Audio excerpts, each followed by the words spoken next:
सबसे पहले बात पश्चिम बंगाल की ही करते हैं। पश्चिम बंगाल में ईडी के छापे से शुरू हुई सियासी लड़ाई अब बहुत तेज हो गई। ममता मोर्चे पर डटी हैं, एक्शन के खिलाफ सड़क पर उतर चुकी हैं। विधानसभा चुनाव से पहले एजेंसी के दुरुपयोग के आरोपों की जंग पश्चिम बंगाल की राजनीति की केंद्र में आ गई है।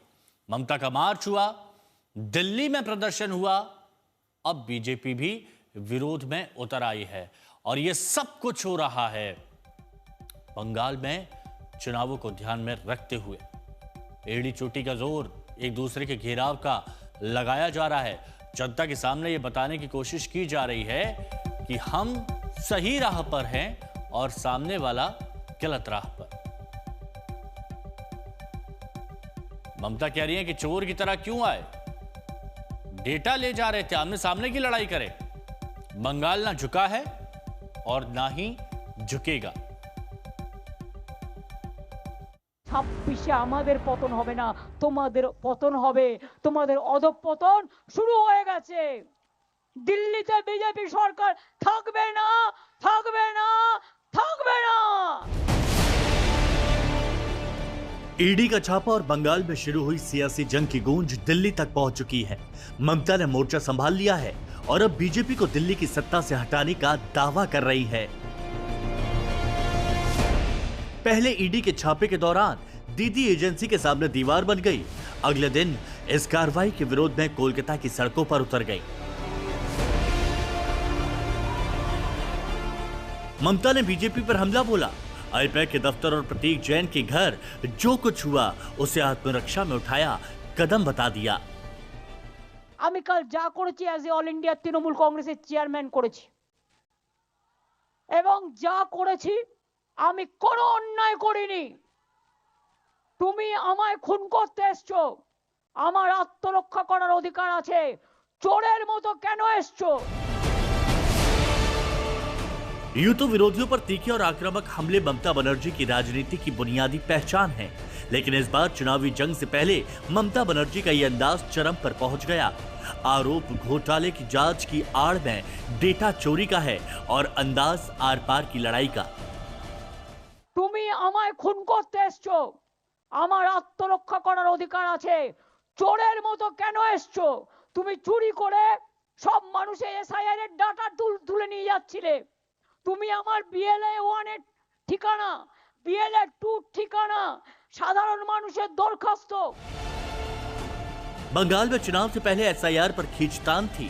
घुसपैठ के मुद्दे पर बीजेपी ममता सरकार को घेरने में लगी थी, लेकिन ईडी के एक्शन को हथियार बनाकर ममता का हमला शुरू हुआ तो बीजेपी भी मैदान में उतर पड़ी। देखिए, हम लोग कोयला चोर देखा, बालू चोर देखा, अभी नया फाइल चोर और स्वयं मुख्यमंत्री ने किया। ये बहुत बड़ा चोरी किया और ईडी जब रेड कर रहे थे उसमें जाके असंवैधानिक तरीके से वो और उनका जो पुलिस अधिकारी ने चोरी किया है। इसके लिए ये जो जिसका मुख्यमंत्री है, जो जनता का मुख्यमंत्री है, शपथ लेके संवैधानिक प्रोसेस में ये मुख्यमंत्री हुआ है, लेकिन अभी जो असंवैधानिक काम किया है इसके लिए उसको खुद को पद में रहना नहीं चाहिए। बंगाल में चुनाव से पहले जांच एजेंसी के एक्शन पर जबरदस्त जंग है। ममता बनर्जी ने हमलों की कमान संभाल ली है। उधर बीजेपी ने घोटालों के आरोपों पर ममता को घेरने की रणनीति तेज कर दी है। आज तक ब्यूरो। तो पश्चिम बंगाल की जंग दो मोर्चों पर शुरू हो गई। पहला मोर्चा जमीनी लड़ाई का है। टीएमसी और बीजेपी दोनों ने इस लड़ाई के लिए कमर कस ली है। तो दूसरा मोर्चा जो है वो कानूनी जंग कोर्ट में होनी है, जहां 14 जनवरी को इस केस की सुनवाई होगी, क्योंकि कल भीड़ की वजह से सुनवाई हो नहीं पाई, तारीख मिल गई। मामले में कोर्ट का रुख बेहद अहम होगा और यही वजह है कि जब कल ममता बनर्जी ने कोलकाता की सड़कों पर मार्च कर बीजेपी के खिलाफ आर पार की लड़ाई का शंखनाद किया तो उन्होंने अदालत पर पूरे भरोसे की बात कही। দখল করেছেন, আমি কোর্টকে দোষ দিই না, বিচারের কাছ থেকে আমরা বিচারের বাণী আশা করি, নাথিং এলস। আমি কোর্টের ব্যাপারে কথা বলবো না। সব দখল করেছেন, যত এজেন্সি আছে গভর্নমেন্ট অফ ইন্ডিয়ার আন্ডারে সব দখল করেছেন। ईडी का छापा कोयला घोटाले की जांच को लेकर हुआ और ममता के विरोध से जंग बढ़ गई और अब ममता बनर्जी के एक और आरोप के बाद यह लड़ाई और बढ़ती दिख रही है। दरअसल कोलकाता में मार्च के बाद ममता बनर्जी ने आरोप लगाया कि कोयला घोटाले का पैसा शुभेंदु अधिकारी के जरिए अमित शाह को जाता है। ममता ने दावा किया कि उनके पास गृह मंत्री अमित शाह के खिलाफ पेन ड्राइव है और इन आरोपों को लेकर शुभेंदु अधिकारी ने मुख्यमंत्री ममता बनर्जी को कानूनी नोटिस भेजा है, जिसमें ममता से 72 घंटे के भीतर अपने दावों के सबूत मांगे हैं। शुभेंदु ने कहा कि ऐसा न करने पर वो ममता के खिलाफ मानहानि का केस करेंगे। আর শুভেন্দু অধিকারীর থ্রুতে টাকা যায় অমিত স্যার কাছে। শুনুন, আপনাদের ভাগ্য ভালো এখনো যে আমি চেয়ারে আছি বলে না ওই পেন ড্রাইভ গুলো বাইরে বের করে দিই না। বেশি লাগালে কিন্তু বলে দিচ্ছি আমার কাছে সব পেন ড্রাইভ করা আছে, আমি কিন্তু ভান্ডা ফাঁস করে দেবো। अब इस बयान को लेकर शुभेंदु अधिकारी ने ममता बनर्जी को नोटिस भेजा, जिसमें शुभेंदु अधिकारी की तरफ से लिखा गया है कि सीएम ममता बनर्जी ने ईडी की जांच से ध्यान भटकाने की कोशिश में मेरे खिलाफ बिल्कुल निराधार आरोप लगाए हैं और मुझे केंद्रीय गृह मंत्री के साथ कोयला घोटाले से जोड़ा। यह लापरवाह बयान व्यक्तिगत अपमान से भरे हुए बिना किसी सबूत के सार्वजनिक रूप से दिए गए। ऐसे निराधार दावों ने न केवल मेरी प्रतिष्ठा को धूमिल किया बल्कि सार्वजनिक चर्चा की गरिमा को भी कम किया। मैंने उन्हें कानूनी नोटिस भेजा है, जिसमें उनसे 72 घंटे के भीतर सभी सबूत देने की मांग की है। अगर वो ऐसा करने में विफल रहती हैं तो मैं मानहानि का केस करूंगा। ये शुभेंदु अधिकारी की तरफ से बयान दिया।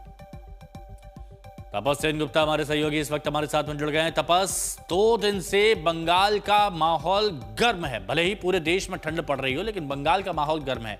आज क्या हलचल देखी जा रही है?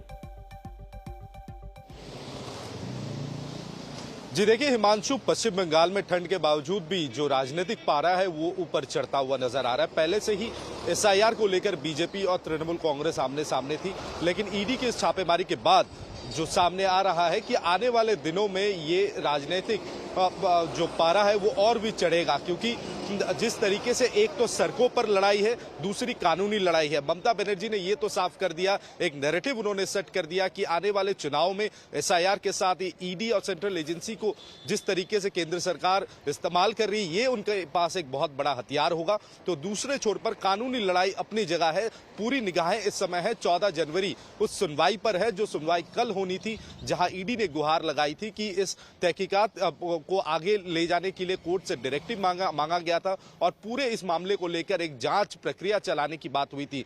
लेकिन तमाम चीजों पर पानी फिर गया जब कल कोर्ट रूम के अंदर जिस तरीके से बवाल हुआ और जस्टिस शुभ्रा घोष अपने कोर्ट छोड़कर वो निकल गई। इसके बाद 14 जनवरी का जो डेट है वो तय किया गया। लेकिन अब ये कुल मिलाकर देखना कि बीजेपी, तृणमूल कांग्रेस, शुभेंदु अधिकारी, ममता बनर्जी एक दूसरे के ऊपर आरोप प्रत्यारोप लगाते जा रहे हैं। लगातार एक तरफ कानूनी जंग तो चलेगी, साथ में सड़क पर जो उतर के जो लड़ाई है, जो ममता बनर्जी को स्ट्रीट फाइटर कहा जाता है, वो सड़क की लड़ाई भी आगे जाकर काफी ज्यादा बढ़ने वाली है।